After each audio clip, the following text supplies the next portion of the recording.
کیا آپ جانتے ہیں کہ روس نے امریکہ کو اپنی زمین جو آج بھی اس کے خوابوں میں آتی ہے محض $7.2 ملین میں بیچی تھی؟ یہ ایک ایسا معاہدہ تھا جو روس کی تاریخ میں ایک بڑی ناکامی کے طور پر جانا جاتا ہے اور اس نے انہیں گھٹنے ٹیکنے پر مجبور کر دیا۔ روس کی جانب سے امریکہ کو کوڑیوں کے بھاؤ بیچی گئی اس زمین پر اب کون حاکم ہے، کس کی ریاست ہے، جان کر آپ دنگ رہ جائیں گے۔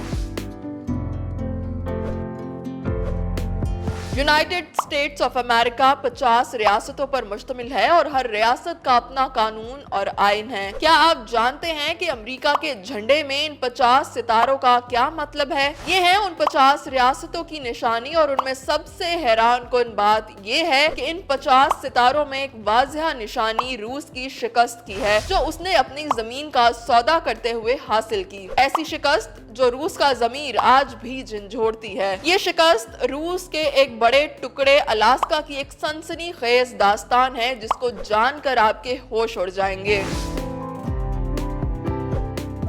اس حقیقت کو ذرا تصور کریں، 1850 کی دہائی ہے اور روس کریمیا کی جنگ میں مصروف ہے۔ اس کی طاقت کا بھرم ٹوٹ رہا ہے، ایک خوفناک حقیقت ابھر رہی ہے۔ کیا روس اپنی دور دراز کی زمین الاسکا کو سنبھال سکے گا؟ کیا یہ زمین بیچنے کا وقت نہیں؟ جب ہر طرف افراتفری پھیلی ہوئی ہے، کیا روسی رہنماؤں نے خطرناک فیصلہ کیا ہے؟ تاہم دور دراز کی سرزمین کو سنبھالنے میں مشکلات کو دیکھتے ہوئے روسی رہنماؤں نے الاسکا بیچنے کی تجویز پیش کی۔ اس وقت امریکہ ایک ابھرتی ہوئی طاقت کے طور پر اپنی مغربی توسیع کے خواب دیکھ رہا تھا۔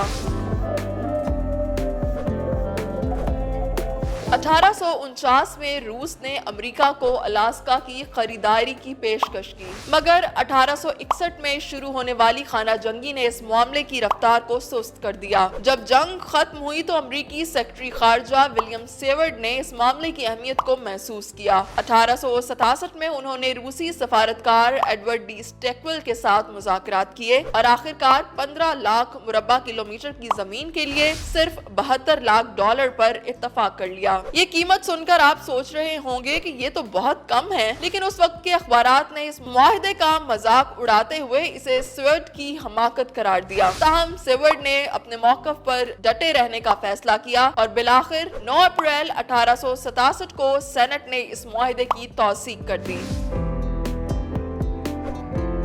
اس معاہدے کے بعد تقریباً 30 سال تک اس علاقے میں بنیادی ڈھانچے کی تعمیر پر کوئی توجہ نہیں دی گئی، لیکن الاسکا میں چھپے ہوئے اربوں ڈالر کے تیل، سونے، کاپر، پلاٹینم اور زنک کے ذخائر تھے۔ تاہم 1896 میں یہاں سونے کی دریافت نے اس فیصلے کو دور اندیشی کا نمونہ ثابت کر دیا۔ دوسری عالمی جنگ کے دوران الاسکا کی جغرافیائی اہمیت نے اسے ایک اسٹریٹجک مقام بنا دیا، جس کے بعد 1949 میں اسے ریاست کا درجہ دیا گیا۔ یہ زمین جو صرف 2 سینٹ فی ایکڑ کی قیمت پر خریدی گئی تھی، آج امریکہ کے لیے انمول ثابت ہوئی۔ یہ صرف ایک خریداری نہیں تھی، یہ ایک نئے دور کی شروعات تھی، ایک ایسے دور کی جہاں امریکہ کی طاقت اور عالمی حیثیت نے نئی شکل اختیار کی۔ تاریخ کی یہ داستان ہمیں سکھاتی ہے کہ کبھی کبھی ایک سودا جو بظاہر معمولی لگتا ہے، وہ تاریخ کا دھارا تبدیل کر سکتا ہے۔ آج الاسکا صرف زمین نہیں ہے، یہ ایک معیشت، ایک ثقافت اور ایک خواب کی علامت ہے۔